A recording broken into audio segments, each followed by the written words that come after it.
Welcome to Think About It with your host, Jaden Miller.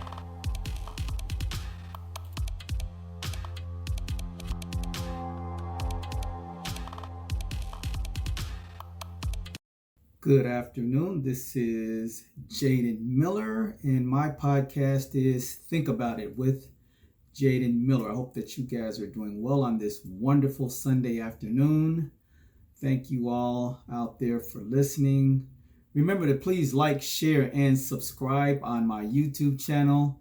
And of course, you can listen to me on your favorite podcast platform. As a reminder, I drop new episodes on Wednesdays and Sundays. Today is Sunday. And again, I'm happy to be with you all. Thank you for joining me.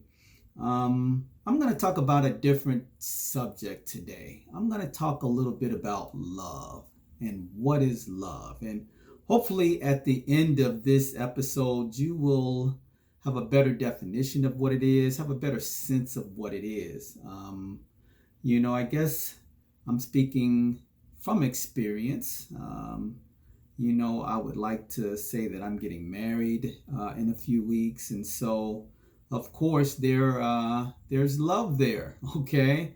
Well, that's the reason why you should marry someone, or at least one of them, because you love them and you all get along and you're compatible and you see a life together, a long life together. And so I'm happy to say that I am looking forward to that in my life. I have a wonderful fiance who is exceptional in all ways. And I really have lucked up. And so I'm sure that many of you all feel the same way as well as it relates to your own relationship. So we're going to talk a little bit about love today. What is it? Have you ever been in love before? Think about it with me. Have you ever been in love? Or did you think it was love and it was something else? Like, was it lust? Or was it some other form of really, really feeling close to someone, but not quite love? Okay. So I want you to think about it with me today. I've been in love a few times throughout my life, or at least I like to think that I have. When I was much younger, it might not have been love. I might have thought it was love. It might have been lust, or it might have been that I put someone on this high pinnacle, and then when a mistake happened or they disappointed me, they came tumbling down. And then my feelings seemed to have gone away really quickly. So was that truly love? That's a good question. I want you to think about it. What about you? How many times have you been in love before? Or did you find that one person that you really, really felt was, you were connected to, and someone that was your friend and someone that was your companion and that you could tell your deepest, darkest secrets to? What is love? What kind of love do you have in your relationship? So I want you all to think about that with me today. Research suggests that people share a common image of what it means to be loved. Key characteristics of knowing someone loves you includes support without expectation of anything in return, compassion in difficult times, quality time together, of course, being told you are loved, feeling special and appreciated, and being forgiven for something you did wrong. By contrast, people agree that we don't feel loved when someone is possessive or tries to control us. So all of those other ways that we talked about first, support without expectation of anything in return, compassion in difficult times, of course, those are ways that we know people love us. But when someone is possessive over us, or you feel as though that they're trying to control you, certainly that does not lend to what love truly is and what love truly should be. But what does it mean to love with a pure or true love? And again, research has documented a number of different types of love. So I want you to think about these with me. There's eros, or the romantic type of love. There's the ludus, or the game playing. There's friendship, or there's logical types of loves. There's mania, or possessive, which I don't know, probably is not the best kind of love. And then there's that agape love, or the altruistic type of love. Physical attraction and intimacy are central to eros. Permissiveness and variety of partners characterize game playing. Companionship, and stability are the foundations of friendship. All right. That mania that we talked about is obsessive and dependent and jealous and intensely emotional. And again, I would say that probably not the best type of love. You don't want some mania or some manic, in your life like that. And of course, agape is altruistic or all giving and selfless with no expectation of love in return. Have you ever been in love before? Have you truly ever given so much of yourself to someone? Have you really been vulnerable? Okay. Whereas you've opened yourself up to someone, knowing that at any time you could be hurt, but because you feel that connection to that person, you feel that love for that person, you feel that friendship with that person, you feel this all-encompassing feeling of warmth and all those feelings that come along with being in love with someone. Have you ever felt that before? I want you to think about it with me. Again, you're on my podcast, Think About It with Jaden Miller. Again, I ask you to like, share, and subscribe on my YouTube channel. And then again, on your favorite podcast platform, if you would like and follow. And then just tell your friends and family and everyone that you know that, hey, there's this guy, Jaden Miller. Some of you refer to me as Mr. Miller. But if you all could just let them know that I do have this podcast, that I talk about a number of different subjects. I try to keep it interesting, but I do this because I really want you all to come into my life, and I like to be a part of yours. And so, again, I drop new episodes every Wednesday and Sunday. Today, we're talking about love.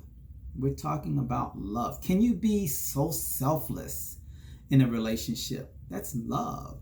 Are you willing to forgive quickly? Is that love? Are you willing to be compassionate and open and empathize with your partner? That's love. All right. How do you understand what real love is, and how do you know the difference between love and in love? All right. So I'm just going to talk to you about a few things today, as it relates to this whole love topic. Okay. And I walk with trepidation when I talk about this subject. I'm in love. I've been in love before, of course. Then I also thought that I was in love at one point in my life, and it really wasn't love. It was probably more something else. Maybe, I loved the person more than they loved me. Okay. Maybe I just really, really liked the person and thought that I loved them. I think back when you're in high school, or even before they call it puppy love, you see someone, they immediately are attracted to you, and you have this crush on them. Is that love? Okay. Is that a form of love? Okay. Or is that just intense like? Okay. And here, can you be in love with someone but not like the person? Is liking someone a precursor or a prerequisite to being in love with someone? Think about it, okay? It is much more than meets the eye when we talk about the meaning of when you're in love with someone, all right? Sure, you're physically drawn to one another, but you also share a deep emotional bond and a desire to establish a future together. That's when you know you're in love with someone. You know that over time, all of those good looks, that firm behind that you see, okay, or that chiseled chest and those muscles, sometimes they turn to flab, all right? The face starts to sink a little bit and the hair starts to turn a little grayer, all right? But you know that when appearance fades, that you're still in love with this person as much as you were when you first met them, when they was fine as hell, and now they're just, Joe with the pot belly and the male pattern baldness. All right. When you're in love with someone, you're completely honest and open with this person, and you want to share your most private thoughts and feelings with them. It feels like you're at home with them. There's compassion, there's kindness and generosity when you're in love. There's commitment, there's safety, and of course, there's respect. All right. But what does love in a relationship imply? So I want to move into relationships. What does love in a relationship imply? It's possible that all of those things that I just talked about will ring true for you, but it's also possible that it will not. All right. This is due to the fact that we are all so distinct, so distinct. We all have distinct interests and requirements in a relationship, and we all speak various love languages. And I'm going to talk to you about love languages in a little bit. And so our definitions of love are slightly different. But let me talk to you about some signs to understand what love really and truly is. All right. One sign is that you feel deeply connected. You feel deeply connected with the person. Of course, emotional attraction and emotional attraction are the major triggers for men and women. And this is a bond that we've learned over time. For a relationship to transcend from the honeymoon stage to something more meaningful and long lasting, emotional attraction is required. Now, again, I said emotional attraction, all right, not physical attraction. The physical will fade over time, but do you have an emotional attraction to this person? All right. I asked the question, I made mention of feeling deeply connected, but what does that mean? What does it mean to feel deeply connected? Well, you've known each other for a certain amount of time. You've discussed your interests, your goals, your values, your strengths, your anxieties. You probably know each other better than anyone else. You'd walk away smugly with the jackpot reward if you ended up on a game show answering questions about each other's likes and dislikes because you know each other so well. All right. So that's what it means to feel deeply, deeply connected to someone. When you're in love, it feels emotionally charged. It feels emotionally charged. So you're with me on Just Think About It with J.D. Miller. But what does it mean when you love someone? Okay. It feels emotionally charged. You'll have a great time and you'll have a great want to be with them, which is one of the signs. When they're not around, you miss them. And every time you see them, you want more. All right. Even when you're at work or hanging out with friends or shopping, or I just came from the shopping myself, they're always on your mind. And, while I was grocery shopping today, my fiance was on my mind. I was thinking about how it would be great if we were together today, grocery shopping.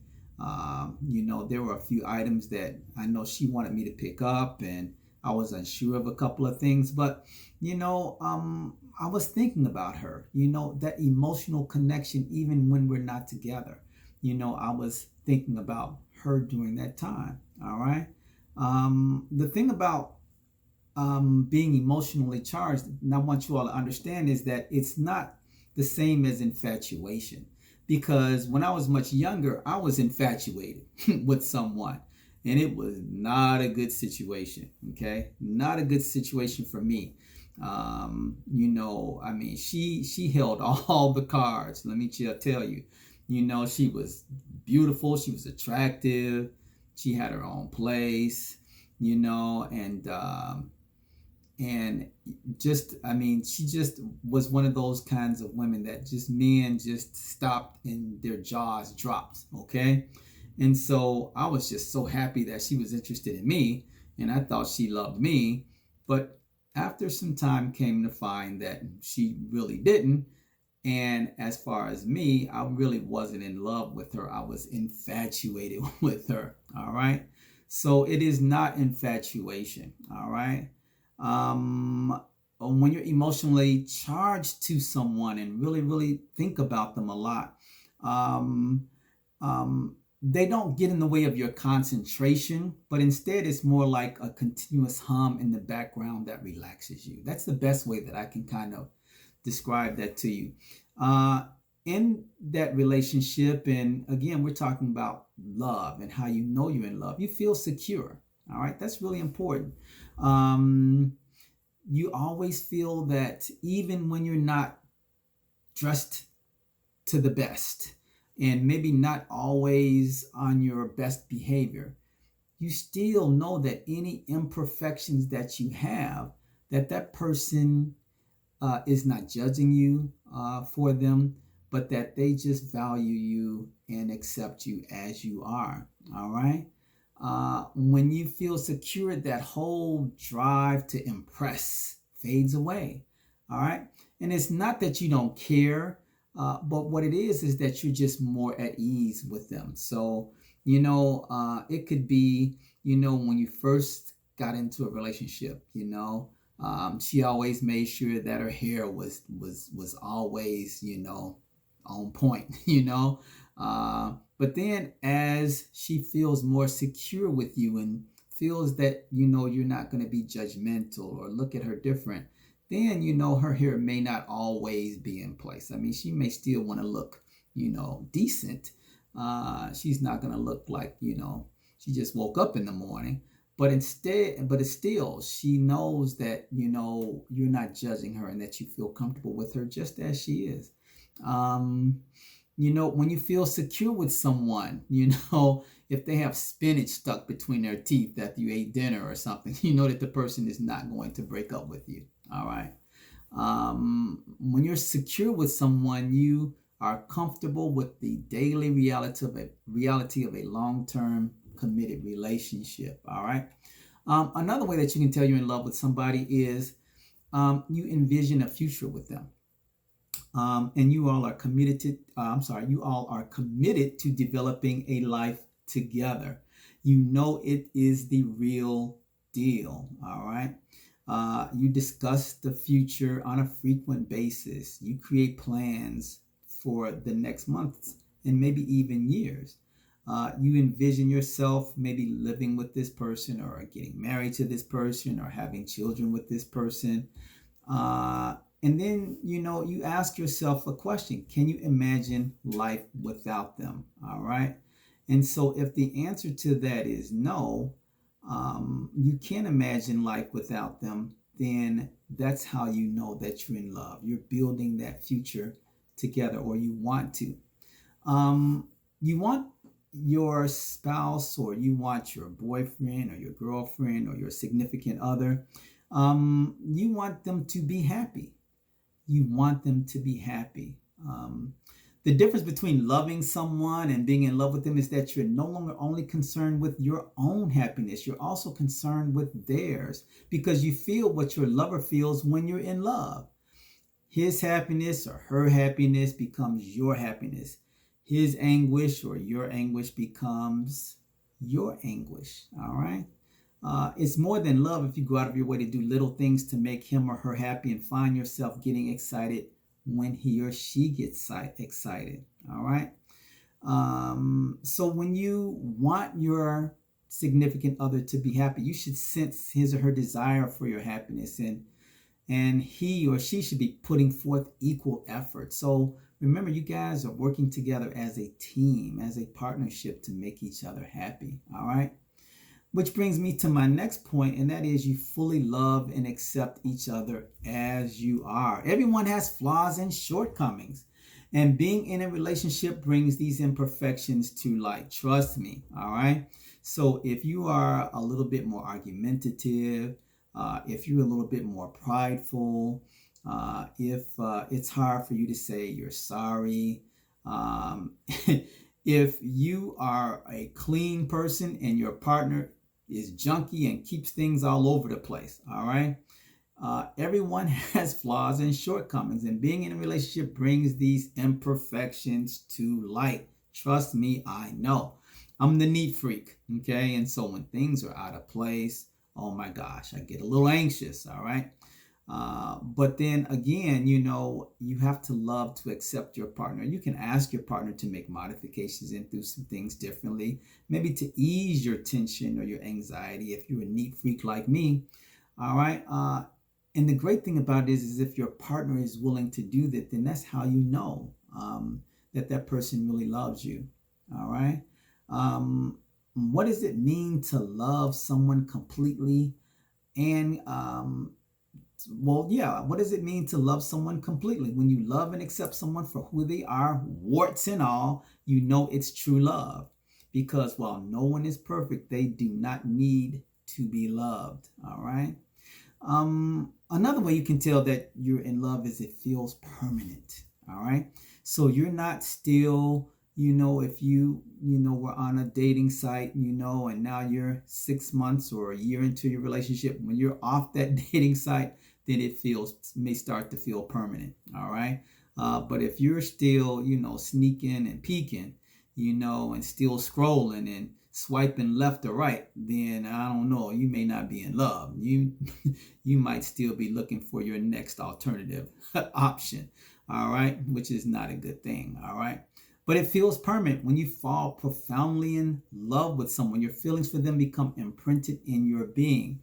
Think about it with me. Has that happened to you?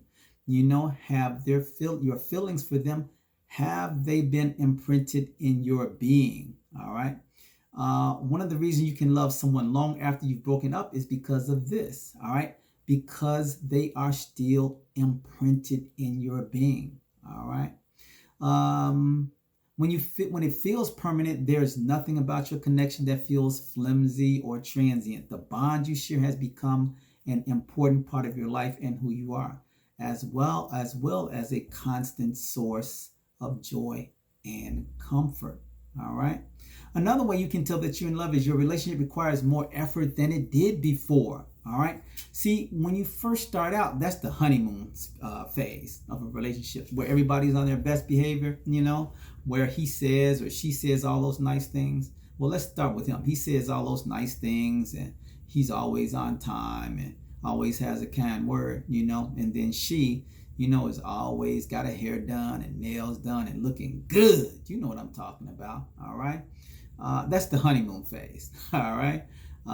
She doesn't cuss or say ugly things to you or get on your nerves or nag you. That's the honeymoon phase. You don't get into arguments or anything like that. All right.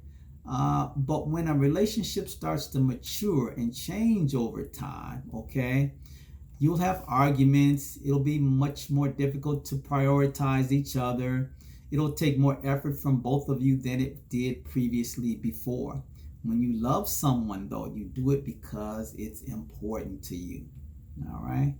Another way that you know that you're in love with someone, you have set and respect each other's boundaries. There have to be boundaries in relationships. Okay.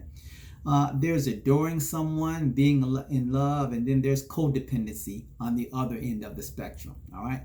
This occurs when both of you fail to maintain your independence and become one person, which is not a healthy dynamic. To avoid this, it's critical that you both define and respect personal boundaries in terms of time, space, and values. Both of you should be able to pursue a successful profession, maintain a busy social life, explore your passions and hobbies, and get much needed alone time.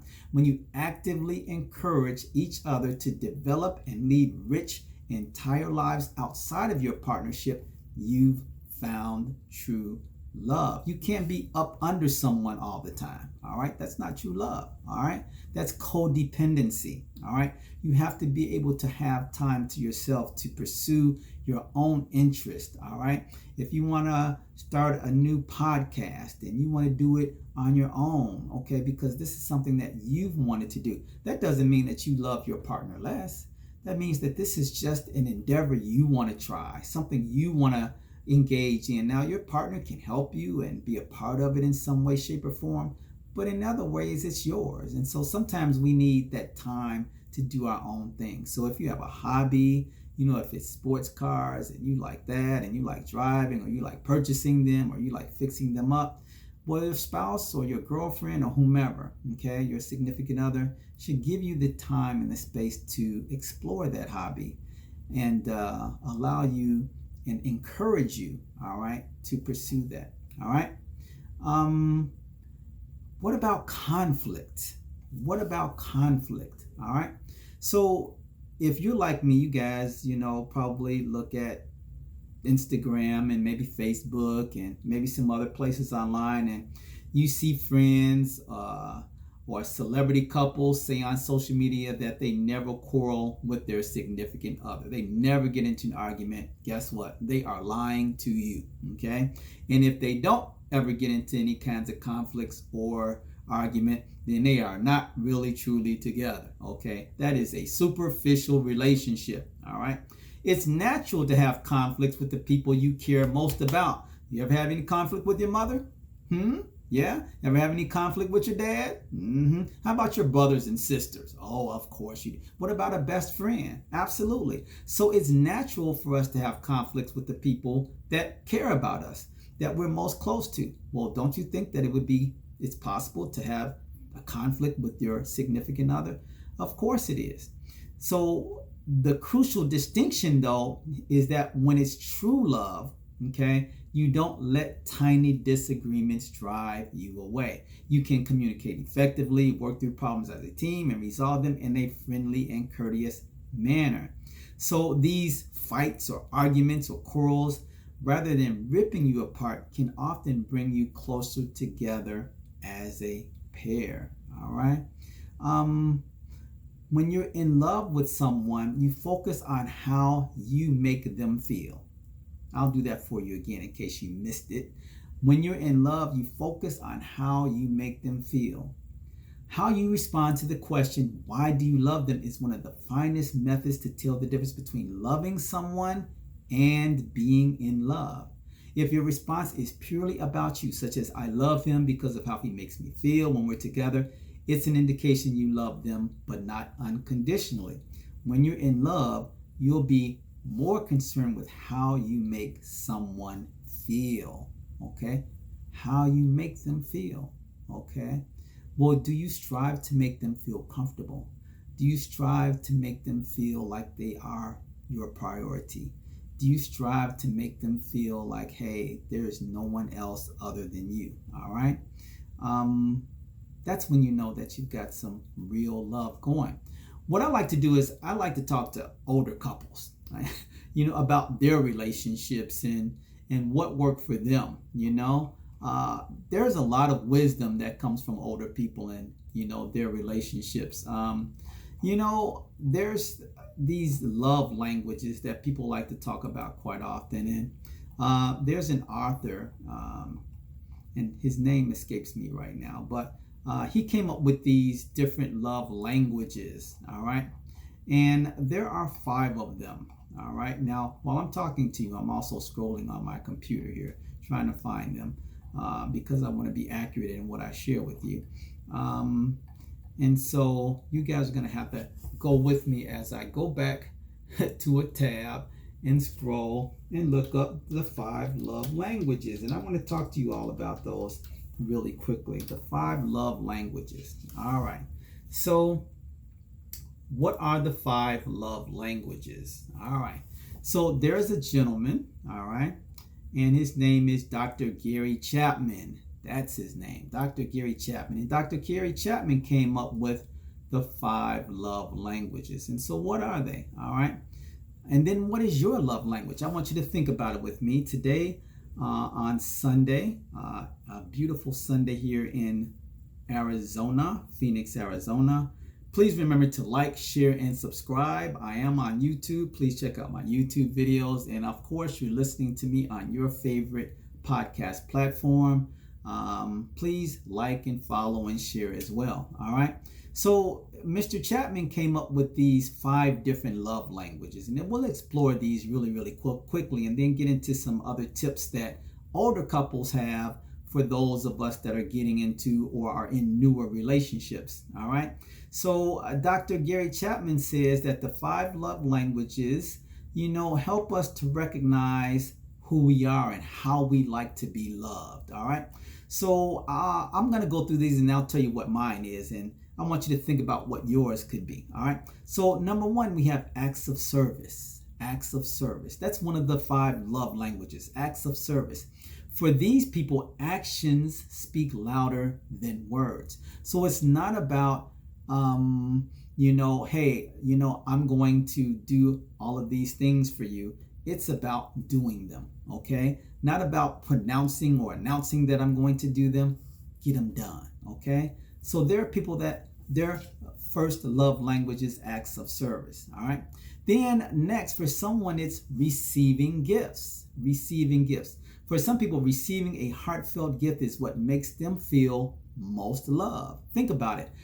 For the first two love languages, are you acts of service or are you receiving gifts? Now, there's a way that you can determine which one you are. Dr. Gary Chapman has a website, of course, and you can take a small little test that's really, really quick, and it can help you determine, what your love language is. All right.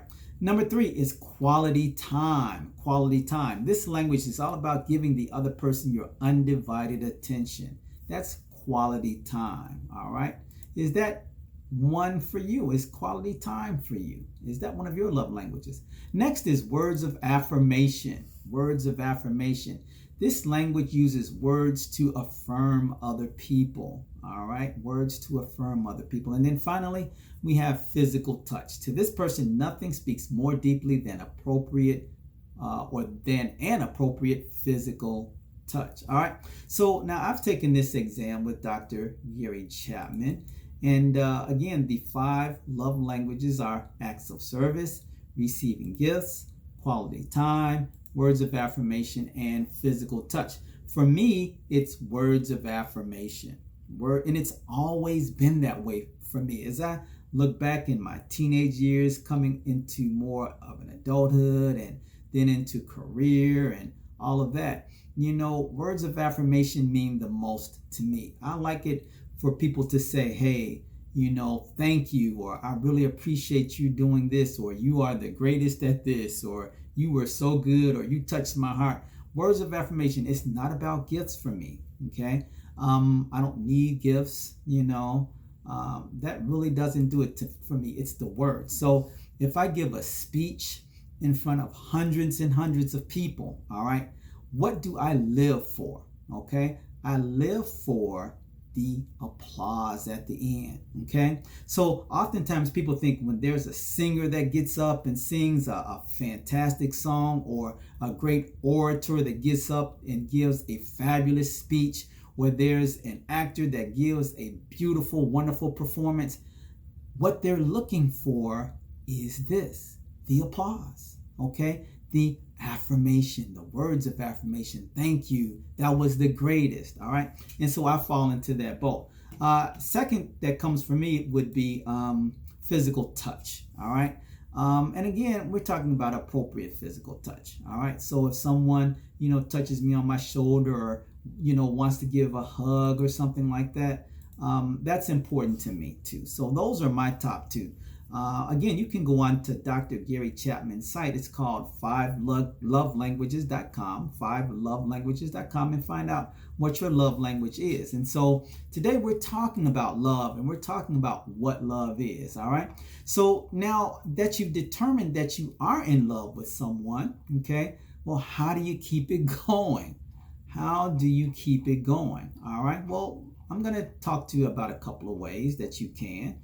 All right. And again, I am no expert on love or relationships or anything like that. I mean, I'm in a relationship, of course, there's the great days and then there's the challenging days. And so we strive every day to make it even better. So older couples say that these are some ways that to keep your relationship alive and to keep it going for a long term. All right.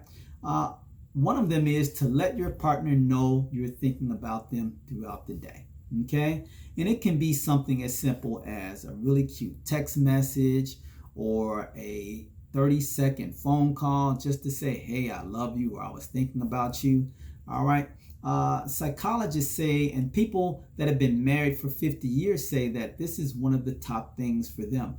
If you want your partner to feel both desirable and desired, make sure you're letting them know just how often they're on your mind. So let people know that they're on your mind. Okay.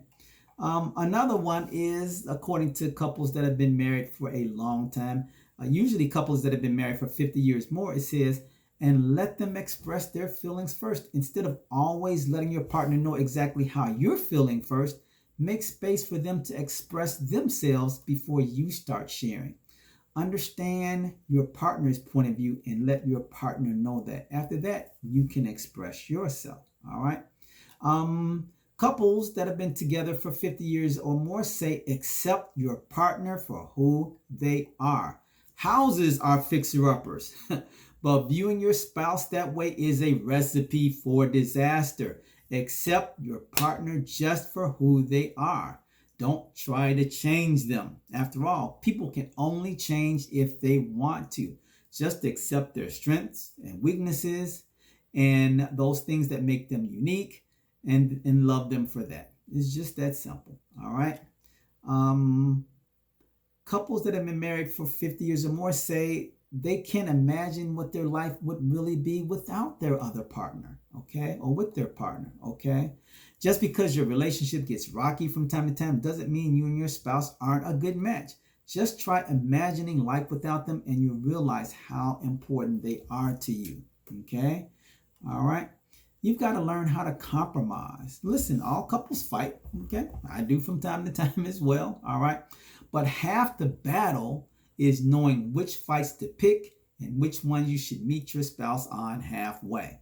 We compromise, says people, or actually says a couple that have been married for 58 years. When you love each other, you commit to make the bumpy road of life smoother together. When you do that each day, you put the love in each other first instead of yourself. That keeps things peaceful. Again, this is great advice for couples that have been married for over 50 years. All right. Here's another couple that has been married for 56 years. They say be physically affectionate with one another. Making your spouse feel loved sometimes means more than just listening to their wants and needs. Physical affection is important too. Remember, it's important to know what your partner's love language is, all right? And so if their love language is physical touch, all right? Well, if physical touch is their love language, all right, bringing them a box of candy is not going to do it, okay? All right, it's that whole knowledge that you need to have about your partner, all right? You should try to end the night on a positive note. Before you turn in for the evening, make sure and your spouse or your girlfriend or boyfriend or your significant other are on the same page about the disagreements you had earlier in the day. And this is one that I strive towards as well, okay? And have not been successful at it, but still is something we want to strive towards, all right? Don't go to bed angry. Don't go to bed angry, all right? Here's another couple that have been together 50 years. They say, you need to enjoy one another's company. All right. So with work and social commitments and other family members competing for your time, it's often difficult to allocate one-on-one time with your spouse. But making a point to do so, what are we talking about now? We're talking about quality time. Okay. Making a point to do so and enjoying it can make your relationship stronger in the long run. All right. You've got to enjoy doing things together. And couples, this couple that has been married for 50 years do. And that's why they've been together as long as they have. All right. Maintain the friendship in your relationship. All right. Now, this is something that my fiance had to teach me. Okay. Because in previous relationships, I never thought that we were friends. Okay. Well, that might have been my significant other or what have you. But I never ever thought of them as my friend or my best friend. Okay. And so my fiance helped me to understand that in our relationship, we want to maintain a friendship. Okay. So as it progresses, don't forget to maintain your friendship along with the romantic side of a relationship. Okay. They are not mutually exclusive. All right. They do enhance one another. All right.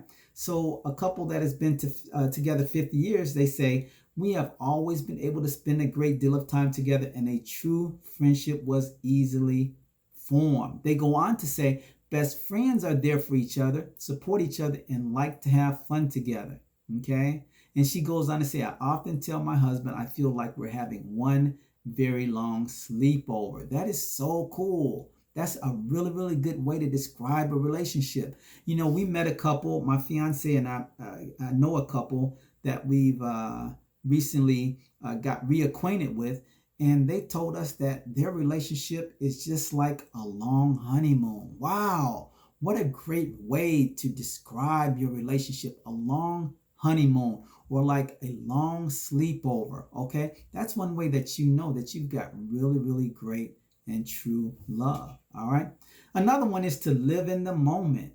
Live in the moment. All right, turning otherwise boring activities into small romantic opportunities can keep the passion alive no matter how long you've been together. And this is according to a couple that have been married for 52 years. They go on to say that we often take time to make things fun or enjoy the moment. If a good song comes on at home, we'll stop and dance. We go to the movies and for walks, okay? Those things are really, really so important, okay? Here's another couple that have been together a while. They say, do you want to keep your relationship strong? All right. They say, take any opportunity to spend time together, whether it's going to the grocery store or just going to visit a friend, or going to the post office.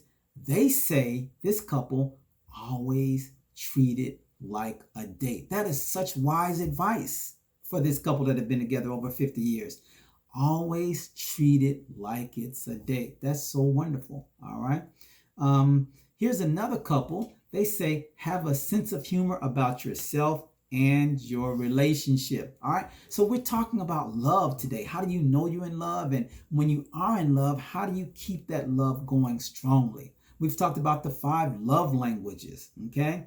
But in this one, it talks about sometimes things don't work out the way you plan. And we're talking about having a sense of humor. Okay. So instead of picking a fight with your spouse or getting down, try having a good laugh about things.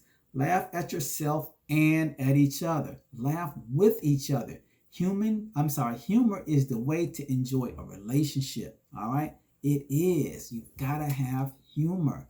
All right. Here's another one. Don't afraid to give each other space. Space doesn't have to be a bad thing. Just because you want to spend time away from your partner doesn't mean you love or cherish them any less.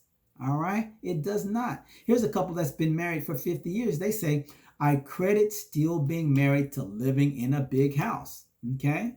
She goes on to say, I need space. I need to know that I can be by myself and have room to be artistic. All right? So sometimes in some relationships, they just need a little bit of space. That doesn't mean that they don't want to be with their partner. They just need some alone time. And there's nothing wrong with that. Space is not a bad thing. All right. Always know that the grass is not always greener. Okay. Oftentimes relationships don't work because we're always looking for the next best thing. Okay. We're looking for someone that's a little prettier or got longer hair or bluer eyes or a clearer skin complexion or six-pack abs or chiseled muscles or more money or more hair. And that's all ridiculous, okay? Because the person that you have in front of you is probably the person for you, all right? So many people end up in horrible relationships because they're always wondering, what if there's someone better out there for me, okay? Or what if this is not the right path for me? But most of the time, there isn't. This is it. All right? Right in front of you. This is it. All right? Realize this, that sometimes you will fight. Okay? People that are in love fight with each other. Like I mentioned earlier, you fight with your parents. You get disappointed with your mom or your dad. You have a fight with your brother and sister. People that love each other sometimes get into arguments and sometimes get into conflict. Sometimes people have this idolized view of relationships, meaning that nobody ever fights. But the truth of the matter is all couples fights, even happy ones. All right. Here's a couple that's been married for 55 years. And they go on to say it's not all been easy years. All right. Young people will say, oh, you almost never fight. We say we fight all the time. Okay. You can keep your relationship alive, but it takes a lot of work. All right. It's not just something that you can ho-hum through life with. All right. You always got to work at it. All right. There's always going to be some conflict. All right. You should always strive to kiss each other goodnight. All right. As I've already mentioned, don't go to bed angry. Okay, so couples 50 plus years together say always kiss each other to a good night. The world is full of surprises, not all of them good. Okay, not all of them good. It's just like, when you say goodbye to someone, say goodbye to them with purpose. Okay, because that may be the last time you see them. All right, so it's so important. All right, kiss each other. All right, be patient. Okay, with one another. All right, not everyone is going to reach a level of successful relationship advice or wisdom that you have. Okay, your partner may take time to get to your level. Okay, or you may need to come down some. All right, to meet another level. Okay, it's all about patience and giving your partner that time. All right, to reach a level of betterness. Is betterness a word? You all are listening to Think About It with Jaden Miller. Don't forget to like, share, and subscribe on my YouTube channel. And please listen to me on your favorite podcast platform. Remember, I drop new episodes every Wednesday and Sunday. Please share my podcast, share my YouTube channel with your friends and family. Today, we're talking about love. How do you know you're in love? We've talked about the 5 love languages, and we talked about what to do to keep that love strong. All right.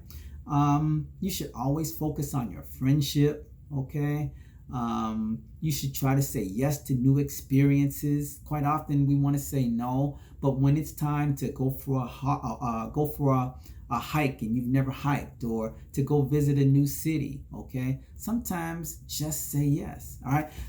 My fiance was with some friends the other day, and they were telling us that for the first time they had driven by this place many times, and they decided to do this indoor skydiving. And of course, they were fearful and nervous about that, but they said yes, all right, and decided to embark on a new adventure and loved it, okay? And so again, work on, yes, saying more yes to experiences that you and your partner can share together, all right? And then my last thing I want to talk about is just sometimes think about why you first fell in love. Why are you all together? Why did you get together in the first place? Okay, so sometimes go back in time to the beginning, and as your relationship continue to mature, and think about all of the special things that happened then, and the reason why you fell in love with this person. And that should really help you to keep a long-lasting relationship. All right, so that's my podcast for today. Thank you all for listening.